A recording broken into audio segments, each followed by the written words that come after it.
forgive me, because I am going to tear into you in this VOD, okay? So... No, let me have it. Tell me when I'm being absolutely stupid. So I just think that, okay, see, that's like a good cue. And then this parry's good. And then you really, I'm like I said, this is my fault for calling it off. Like, you actually could, like, he probably does just flash and get away. But, like, at least we would get the flash. I'm just surprised that he didn't flash here. I figured this was his flash, right? And then, like, we were waiting on Q for 6 seconds, so we weren't going to be able to finish the Q. But this is just a kill. This is my fault. This is just a straight up kill. I mean, you got one more auto. Even if he does flash, you just flash with it and you get the kill. So my fault. My fault I'm calling off on that. That's my fault. You had that kill for sure. And I even in habit went to press my ignite button that was teleport. Like, you can run ignite, especially in like these lower elos, because you can snowball off of it. But like as you get up there, teleport is going to be much better. See, this is... But what did Poppy do? Because I didn't see... She walked right on it. Like, we saw it. She walked right through it, and I just didn't even... Yeah, so this ward is great. I mean, look, somebody, like, here's what happens. So this is your vision that we're seeing here, right? This is what red team sees because you're on red team.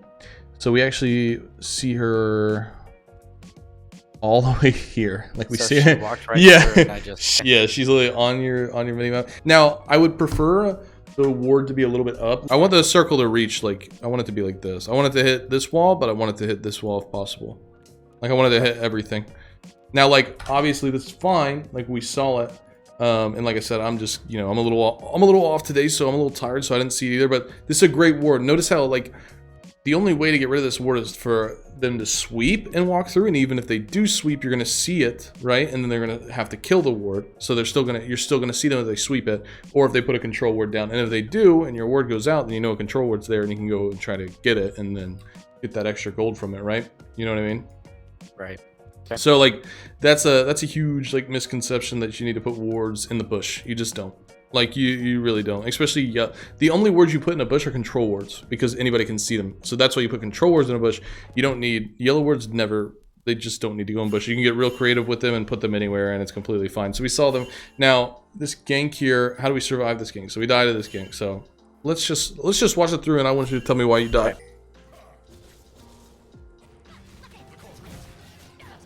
Why do you think you die? I think part of it is I didn't take the shortest path back. I kind of went opposite of Poppy and not really back towards my tower a little bit. I could have cut that a little bit better direction to maybe prevent her from cutting me off. She probably would have still caught me, but I might have been on the other side of her when she hit me.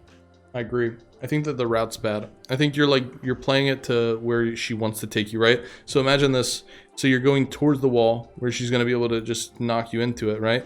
Now, what if I just Q this way? What if I just Q here? And then when she ease me, she just ease me even further away from Garen, so then I can just walk away, right? I think part of my thought there too, which is probably a stupid thought, was that I might be able to get Garen before Poppy killed me. If you wanted to get Garen, then you should have queued forward, right? Okay. If you want to look for that, I think that's fine. I really do, honestly. I think it's fine. I think that Fiora is super strong with grasp, especially in 1v2s, especially when this guy is low. But if you're not trying to be fancy in the bushes, just go for it. No, yeah, there is no fancy. Like, you have all cooldowns. You have QWE. This is just a straight up Q in angle. If you wanted to go for that, you just Q right into this guy where you can hit him, right? So we don't need to like try to play it out, because there is no playing it out, because this guy's gonna stun you twice. He's got his E and his W, which is gonna make it really hard for you to play against. If I want to kill this guy, I need to get as much damage as I can right now before Poppy touches me. So the second I see Poppy, I'm like, all right, well then I go in and I just Q in. So either go in for Garen if that's your choice, or get a better path out. The more time that you play around with a gank, the less successful it'll be. Like, if you're trying to play out a 1v2, it's going to be a lot less successful if you're just trying to like stall it out and try to like make some sort of like outplay, whatever. The best thing to do in a 1v2 is to get one damage source out of the equation, which is this guy, right? We want this guy out of the equation. That's our one damage source that we want gone, X, if we want to try to win a 1v2. So it's not going to be like running away and like stalling the fight out and allowing them to put me in a bad spot and back me into a corner, which is back here, right?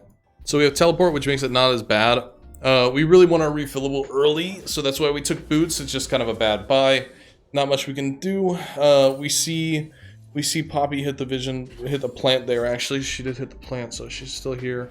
We have a ward coming up, so we can put that down. Cool. And then I believe we get ganked again.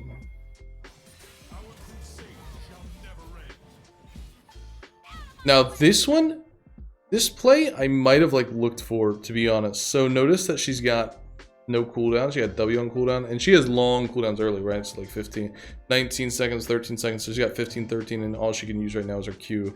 So you get this nice little vital here. This guy's got nothing. This is like a play that you could like work with and slowly push him back, right? Like you could use your Q and like go down, hit this guy with the Q, and we can like play this out real nice and slow, right? But I'm also in a much better position than the last one was, too. Yep. See, and then there, I missed my Q, and... This is good, but like what you did right there, you take that trade, you're wasting Poppy's time. And the more time that she spends sitting there with you, the more time that she's stealing Garen's XP too. So like that trade right there is good because we're just taking it away. So obviously we're looking for this freeze, right? So Fiora's got sweet spots, and sweet spots just means like she can chase the enemy down in the lane and do more damage. So sweet spot on this side is right here, basically. This is where I want my freeze to be, like right here. And then on this side I want my freeze to be right here. Those are the two places I want my freeze, basically, are on these two spots. This is just where we want our sweet spots to be, and this just means that like we're able to chase down the enemy essentially. So this is a good freeze spot, just because if he was to stand in it, then we have all of this that we could chase him back to, right? We get all this time to run and hit vital after vital after vital while chasing him down, and then get his HP real nice and low, right? This freeze is good. He misses out on a lot of XP there, so it's real nice. Now it's okay. I mean, if he shoves it, it's really not a big deal. This is also another thing that we want to pay attention to, especially if junglers like topside. I didn't see us ping like at all during this game, so this would be like definitely a ping angle, like assistance, because he is here, just to get your jungler to move. Like you might think, a lot of people say, well, you know, when I ping, my team doesn't listen to me. I promise you, if I spam assist 5 times, he's at least going to click up here, like regardless. He's at least going to look, and if he doesn't think it's killable, and maybe it is killable and he doesn't think and he walks away, at least you made him look. Like you want him to look, you know? It's like, hey, I got this wave that's slamming here, this guy's right in front of me, you know what I mean? Like, let's go for this. And if he decides not to, then sure, whatever. But at least like using our pings is going to be the best way. Communication is going to be the best way to win. It's a team game, right? It's a team game. Even if your teammates are toxic or like whatever, it's still a team game, and we got to do the best thing that we can to try and like win, right? This is where I really wanted, like, this is another opportunity where I could see a slide parry backwards, right? What if we slid through him right now and parried it backwards? Okay. Think about that. Look at his cooldowns. 4 seconds, 19, 8, right? What if I slid down and parried up? He's got nothing at all. So this would be the perfect time to slide parry up. You can get a slow on him. So your play is going to be clockwise, starting with this one in front of you, right? So you go right bot, left to top, because top is the hardest one for him to defend. That's where he's running away, and if he's standing like here, then the vital's faced up, right? So that's the last one we want to get, is that top one. But instead, we went counterclockwise. Okay. You know what I mean? Like we went right top. We went the wrong way. So the two easiest to defend vitals are the ones that are left, which makes it really difficult for us to actually get these vitals and get the kill. And once he got down to the bottom, I struggled to get that last one. But also keep in mind that we didn't utilize our kit to its maximum potential, because we didn't use the slide parry as well when this guy has full cooldowns. We could have used it here, right when we have Q back up, right here. Okay. We have Q and that would parry have up. slowed his whole movement on top of his auto attacks and everything. Okay. Movement speed slow, all of that, and then he has to still make his way back to the tower. So I feel like that was like a kill we could have gotten, or at least flash. Like it sucks that we didn't even get flash out of it, you know what I mean? But then even this, like your posture, we're posturing back here, right? When we should be postured here. It should be postured here, right in between the two minions, or between his wave, so that I can still come back and auto attack these when they're ready to go, but like I can still Q him if he gets too close and punish as well. So I'm standing here. Instead of in my, I don't want to be in my minion wave, I want to be his minion wave. Like this is your lane right now, like, right? So We don't need to play passive like this and play within our wave. I want to play in front of his wave. Like, I want to punish him. I want to walk him out. Like, another thing is, once you get even better with wave control, I can stand in front of the wave and I can watch my minions. Like, let's say this was a 6-6. Like, it was like 6 minions on my side, 6 on his side, and I had him pushed. Like, basically what I want to do, once I get better at, like, controlling the wave, I want to take this, right? And I want to stand here. Like, I want to hold this. And I want to stand behind his minion wave, basically. They're not going to aggro me if I'm not attacking them. They're already aggroed on this. So what you can do, though, is let's say these casters right here are targeting this, and then this one's about to die, right? Well, right when I know that my minion's about to die, I move forward. And I push him out of XP range, right? Yep. So it's little things like that. Like, and obviously, once again, it's something that just comes with time, especially once you get into, like, there's different levels of, like, wave management, but that's a really good way to, like, just cut somebody out of XP, is when you have, like, such a, when you're, like, have a level, even, like, the simplest thing, a level advantage, like a small item, component advantage, like, these little things where I can, like, push this guy out and make him suffer more and more and more, and just, like, bleed him out slowly. So I really think this is, like, a turn angle. So this guy flashes. This guy uses his W, which is like his, and then he runs the other way and lets this guy run in without his help. You know what I mean? Oh. So he just used everything, but since you queued away, you got max Q. Now, if we would identify immediately that this guy is moving backwards, right? So instead of queuing out, you know what I mean? I could go back in and look for a play there, because you also have E. So think about this. So you also have your E available, which means you can do the combo, right? And the combo is just, you know, Q. You can turn, you can even, like, turn and auto him. You could auto Q E, or you could auto E Q E2. Like, you can get 4 auto attacks off here, and this guy's got 400 HP. You got 92 AD. Your E is going to do 160 damage. That one combo kills him, no? Q does 101. I mean, like, that combo right there just kills him. If I just turn, and I didn't use my Q yet, if I just turn and auto attack him, if I auto E, Q to back vital, E2, then he starts to walk away, then I just kill him. Yep. Right? Yep. Because I just think we gave him a little bit too much respect there. So at this moment, as well, like, something to think about, like, we're still doing really well. Like, he does have a kill, so he's got 400 more gold than us, but we have the CS lead and we have the XP lead as well. So that's really nice, because we're like 7 and some change.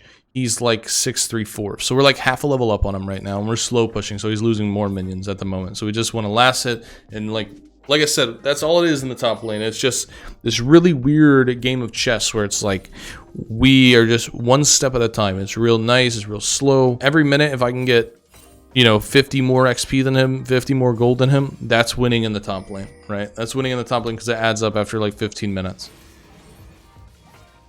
It's all about the little micromanaging. That's what top lane's all about, basically. And I'm looking at, once again, notice how we're in the wave. So I can't get this when I should be standing like right here. I could just stand on this spot right here. I could just stand right here. And then when I A-click, I can hit that minion, that minion, that minion whenever they're about to die. And also, I can punish him if he tries to walk up too close at all. But when I play in my minion wave, I don't really get the opportunity to go for anything. You know what I mean? Yeah, because I started to think about going for that one there, and he moved out as soon as I started moving. He can't predict the Q so much as he can predict my movement walking through my minions. Yeah, in this Q, you hit this Q, by the way. Like this, you're in range right now for that Q, actually. Am I really? So I don't know. Maybe that's another practice tool thing I need to do, because I've seen you and a couple of other Fiora players that your Q seems to go further than mine does, is what my mind says. Now, I know that's not true, but I think I just need to practice with the length of my Q. Yeah, and look at how the Q is huge. Your Q is huge, like, actually. So it's like, it'll let you do, so it's gonna let you dash here, but then it hits this whole circle, and he's right at the end of the pixel. Like, he'll get hit by the stab, basically. It lets you dash, but the circle, I swear, it's bigger than that. It's actually bigger than what I just drew. The circle is insanely large. It's like, I think around you, if you just Q, I think you hit like anything here. And that's another thing too that you can like, so when you were running away from him earlier, like you can Q in place. Like I can like be running backwards and Q in place, and my Q is going to hit behind me, because if I'm running backwards this way and I Q, my Q still, it might start here, this is like the center of it, but the Q still reaches backwards. Like I can hit somebody who's standing here with Q as I'm running away, and I can Q in place. So this is why I wrote down CSing and trading hand in hand, because we're just, once again, we're just not standing in front of the wave and like punishing this guy at all. Like some of these CSing okay, but I'm not posturing to do the trading portion of it. Yep. They gotta work together.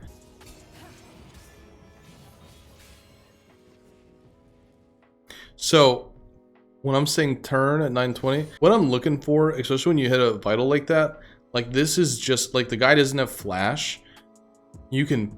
You're not gonna die to this. He just used Q. He's using his E. His E's about to go off cooldown. So once again, he's got no cooldowns, right? He's got no abilities to use.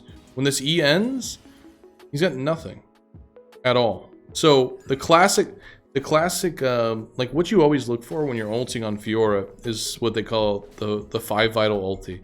So it's when you would hit this vital and then ult and hit the same vital twice, and then you'll go in, right? So right here, you had an opportunity for a kill. You hit this vital, right here, and then you would ult, and then do it again. Rather than stepping away, it's recognizing he used his Q, he's in the middle of his E. Yeah. I hit a vital, I've got an HP advantage. Look at his HP right now. How do you not kill him? Yeah. If you just R, and then work your way down, right? And then what are we gonna do? We're gonna get the vitals that are the hardest or easiest to defend. Get the one that I just hit, and you're gonna Q below him.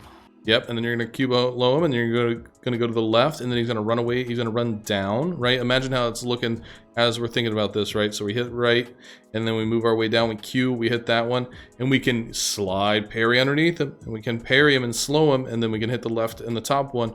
And then we have our healing circle, and we can take a tower shot, or even 2 if we need to. But like, we just let him get away with that. He just gets away with murder. He just gets away with murder there. He just should die there. He should be punished for that play. So this is another one that I saw Poppy on the map, but didn't see her. Or maybe I saw her on this one, and that's why I went in. Yeah, she ran right over it. But it's like, you're just kind of hesitating. Like, you're hitting the vital that you need to get your movement speed. Like, you gotta realize how much movement speed Fiora has in her kit. So like, when you hit... Like, Garen's fast, he really is, and you have 370, he's got 2-tier boots, like he does, and you have tier 1. But when you hit vitals, you have movement speed in your kit, so we're at 370, right? Or 68. Nobody can get away from Fiora. Like, the movement speed that's in her kit is so disgusting, right? So that's 468. But we're, like, not taking advantage of that extra movement speed to get a bigger trade. We're just, like, especially at this point when he's almost dead. Now, obviously, I was telling you when we were playing the 1v1s that you do want to do... you do want to make it impossible to trade back, which you're doing, but at this point, we should be looking for kills, so our brain should switch from, like, taking trades to, like, I want to kill this guy now, right? But it's realizing those opportunities when it is a opportunity for engagement. Look at you instantly click back when you hit this. It's dude, Fiora is just all about micro. It's all about mechanics. That's this whole champion. And obviously, the more you play her, the better you're going to get, and so on and so forth. But that's what the practice tool is really helpful for, too. Like, you hit this vital, and then you're sitting at your 468, while this guy's got 392. You almost have 100 more movement speed than him. But your first click after you hit it is backwards. And this is, like, another opportunity for a 5 vital ulti, no? Can you not just hit this front vital like you just did right there, and then just ult him instantly, and then just E him and kill him? He doesn't have anything. He doesn't flash. He doesn't have anything. How do I... And correct me if I'm wrong, but even in this scenario, if I had Q'd in and just did an auto attack E, I probably could have just killed him. Yeah, you're backing up. And then saved my ult for Poppy back there. Exactly. No, you probably would have killed him just like that. And your movement speed is what's going to allow you to get the, like, every ability in Fiora's kit is an auto cancel, right? And so when you do this in your first click, because it's all about the clicks, so you instantly are right clicking backwards after getting this. When you could just click down and then use that movement speed, close the gap, auto E, boom. And here's another thing is we get movement speed in our ulti too. So now you ulted and you got 468. So like this guy can't ever get away. But look, you cancel the auto. It's just like, it's just the micro. It's just the micro. You know what I mean? And then another thing too is that parry is just panic. Because you're not going to die to that. This isn't going to kill you. I guess you were committed to dying, but you didn't have to die, basically, is what I'm trying to say. You know what I mean? Well, I had opportunities to save my ult. I had opportunities to even if I did ult and just get the healing circle outside of the tower range. Imagine like a perfect... Imagine we were playing it just flawlessly, right? Well, we would just kill him there, but we could also salvage this at the same time. So we could like take this play, and let's just say we messed it up here. And we don't finish this kill like we should, right? We can take the Q, but we walk away, sure. Okay, we messed up. We go back in, right?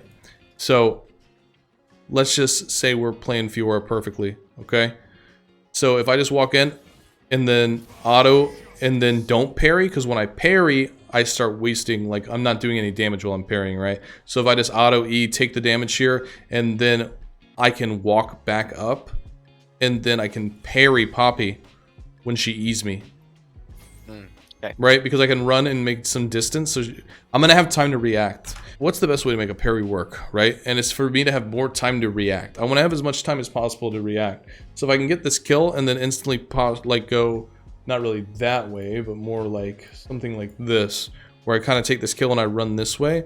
I want her to use her E, but I want her to use it from this far away. So I have like a whole half a second to react so that I can see it when she comes in, and then I have more time to react. It's like a Pantheon W or like a Gragas body slam, right? If I'm here and Gragas is here and he body slams me like this, it's basically impossible for me to parry it, right? But if I'm here and Gragas is down here and he body slams, I have a lot more time to react, right? So always trying to create distance to allow for better parries, better reactions. We're trying to make the reaction time that's necessary to parry something. We're trying to extend that time so that it's easier for us.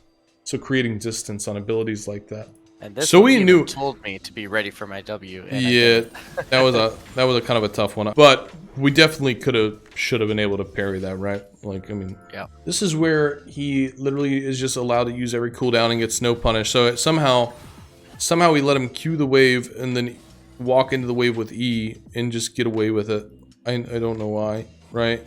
He just shouldn't be allowed to do it. Like, he should take a harder trade. Like, he should be almost dead for that. Like, when he walks back in like this, like, I should already be behind him and, like, hitting him when he's here. When he walks all the way up here, you know? So it's just, it took us a little bit too long to actually react to it, basically. And do I have my ultimate up at that point? No, you don't. No. You know what you do have, though? My slide parry. Your backward slide parry. One of the best mechanics against melee laners. You do have that, though. Oh, man, wouldn't a slide backwards parry right now just be so nice to hit this vital? Oh, man. You might even kill him without it. So on that Q that I went to try and get that bottom vital, was that just a bad Q click by me that I wasn't able to get to the other side of him? Or was he out of range on that? Well, the thing is, so he does this, then he's going to walk back in. So we should have already been postured behind him anyway. Like, if anything, the slide parry backwards should have been used like now. Here. Yeah. What you're doing is you want to get in front of this guy, right?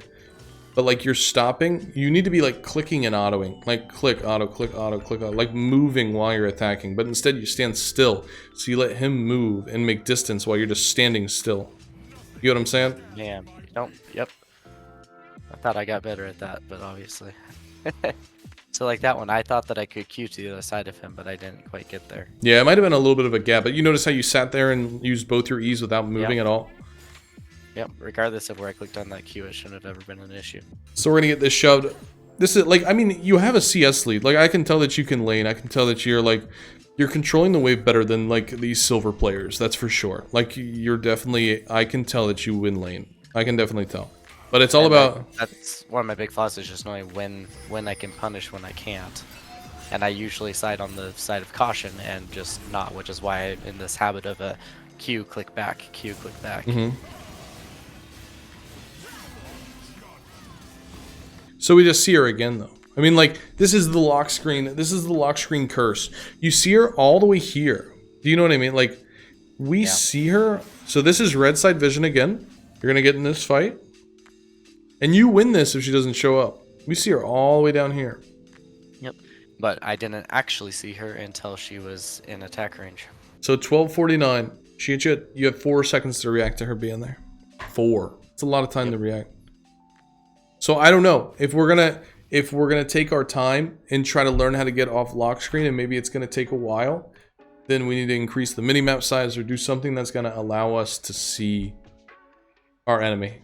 You know what I mean? We're going to have to do something. So until we can get rid of the lock screen and get out of that habit, you're going to have to increase the minimap or something, because I need you to be able to see when this person is 4 seconds out before they get there to kill you. Because you win this if she doesn't show up. You know what I mean? Like, but when we see her, we can get out. We can just move away. I can just walk up and I'm fine, you know? Yep. Because at that point, Garen was already going bottom towards Poppy when she showed up on the screen, so I easily could have gotten out if I didn't think I could do it. Uh-huh.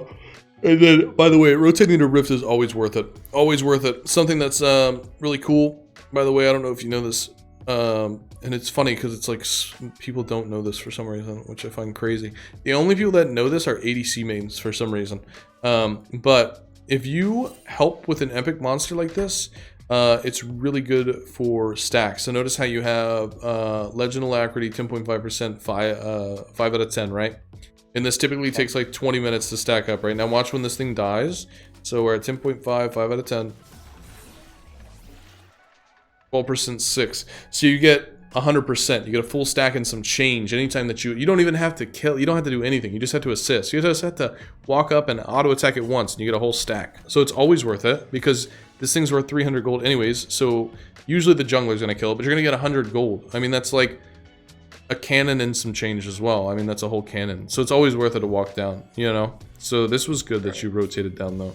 I've gotten better at rotating for the Rift. I'm not comfortable of when to rotate for Dragon or not. And I think that just depends on the game and the team, and there's more to it than just managing top lane. No, it's teleport. Because you don't take teleport, so you never get the chance to. Okay. You know what I mean? You can't just leave. There's certain laners that if you just leave them top lane, especially top lane champions are crazy. Top lane champions are crazy, and they can take towers. A lot of them can. I mean, like, you ever seen a Trundle with 3 items? He just bites the tower once and it's dead. So there's like a lot of champions you can't leave alone in top lane. But imagine if this fight was about to go down. Let's say the wave is like here, and like this is about to bounce back to me, and I was in base. Like, this would be my play. Like, imagine I have teleport. What I would want to do, because this is about to bounce back to me, I would actually run straight to Dragon. And then once we successfully win this fight, I'm going to teleport back to top.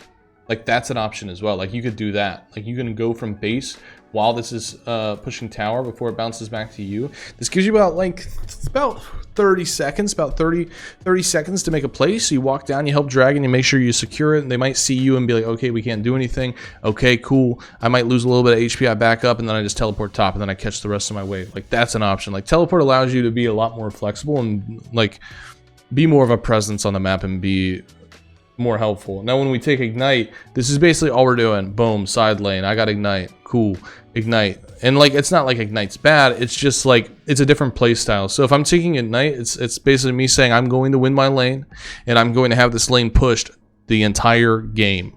You know what I mean? That's what I'm going to do. I would say a good rule of thumb, if you want to start implementing teleport, is, which I think is a good idea, I would say only take Ignite if you think your enemy's going to only start matching your opponent's summoners. So take Ignite into lanes like Darius, who's going to run double offensive summons, like Riven. Typically, who else is it? It's like Pantheon will do it. Quinn will do it. Like stuff like that, right? Like champions that you want to match that Ignite with Ignite, that's fine.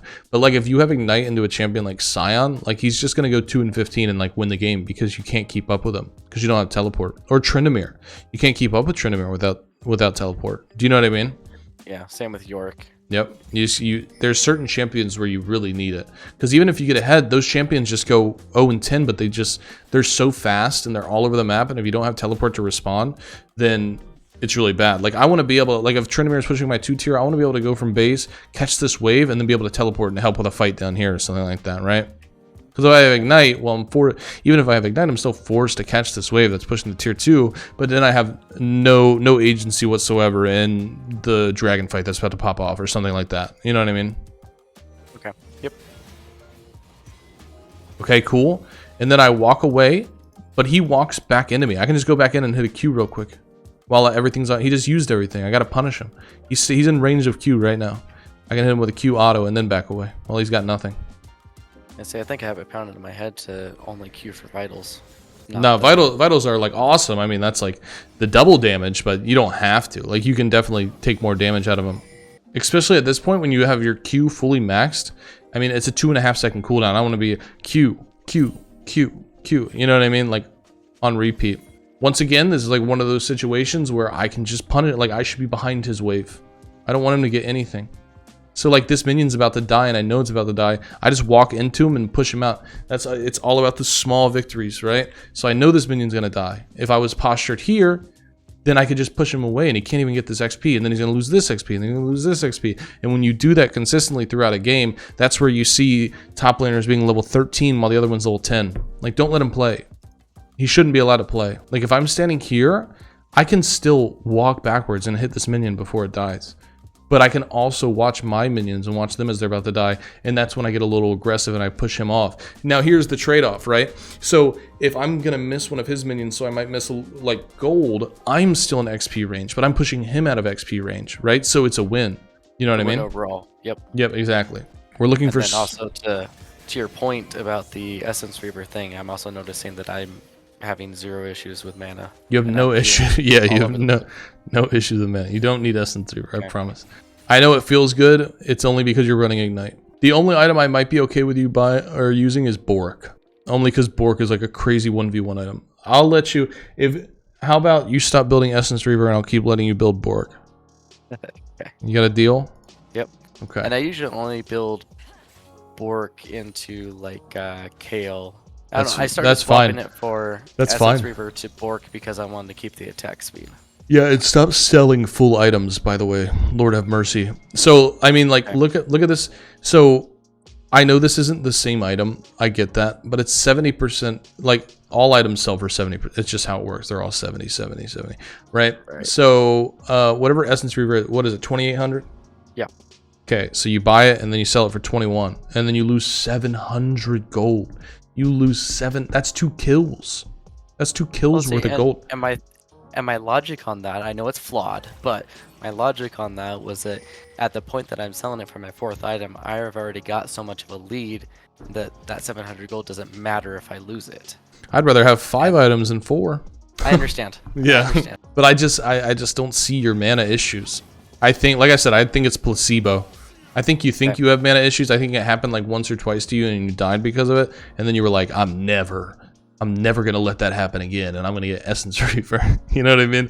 That's what I think happened. I think you might have like died to it a couple times. But I do feel like I generally run into mana issues, and it's usually when I'm getting ganked or my ally, my jungle is helping me gank, and I can't go in because I have no mana. Well, in the games saying here, I've got plenty of mana. So in the games that I've seen, I haven't seen that happen yet. You know what I mean? I just haven't seen that happen yet. Right. We're just not even attacking here, by the way. We are just standing in the E, and we are just loving it. Loving it. Look at this. 1 auto attack. What are we doing? We're just walking him to tower? You know what I mean? Panicked. Yeah. Panicked, and I canceled an auto attack. And I do that a lot. I cancel a lot of auto attacks. I just wrote that down because I thought it was crazy. I was like, oh my gosh.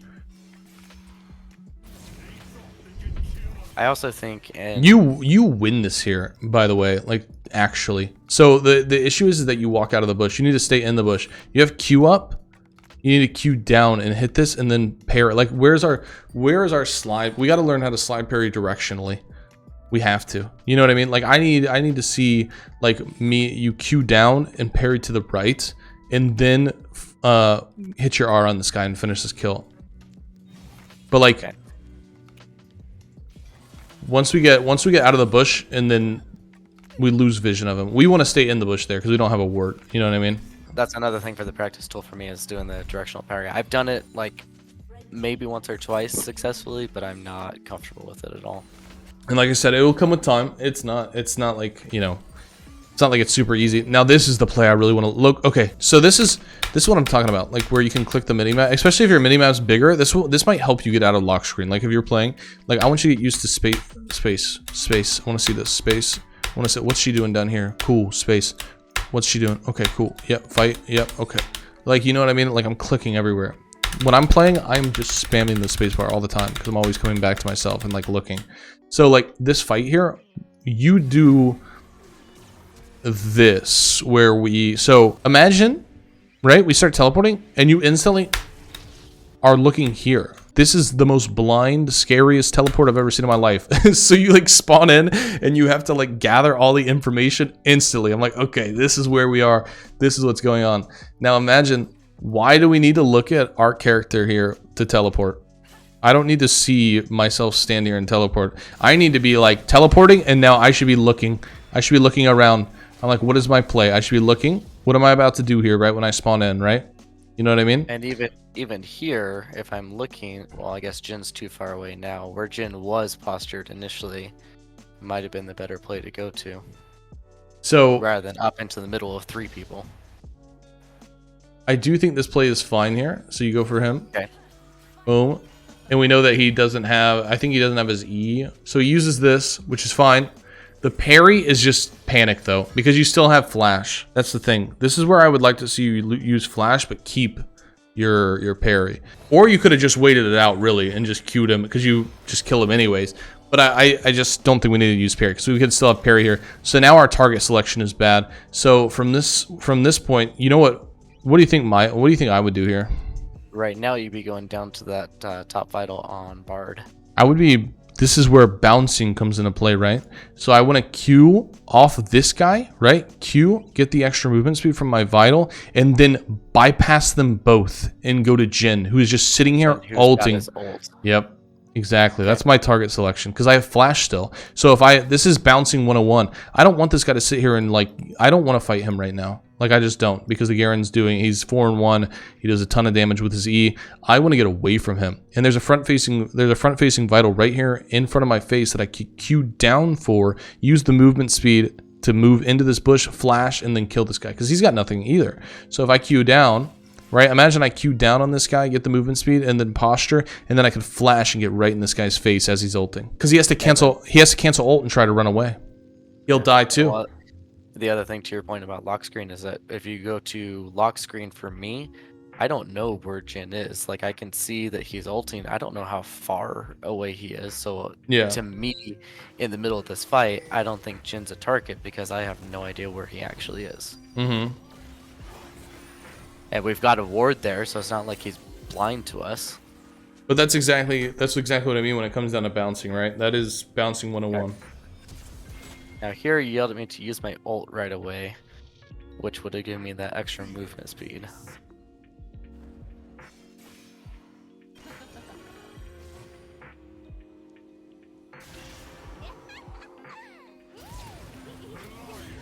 That's a tough one. Like, you don't see her though. I mean, I do think that you kill him if you hit vital faster, but then I can't lie. I can't lie that you just don't see the Annie because we're looking at your vision. But the thing is that you also just you're just holding a ward and not putting it in the bush that he's standing in to give you vision so that you can get your attacks out faster. You know what I mean?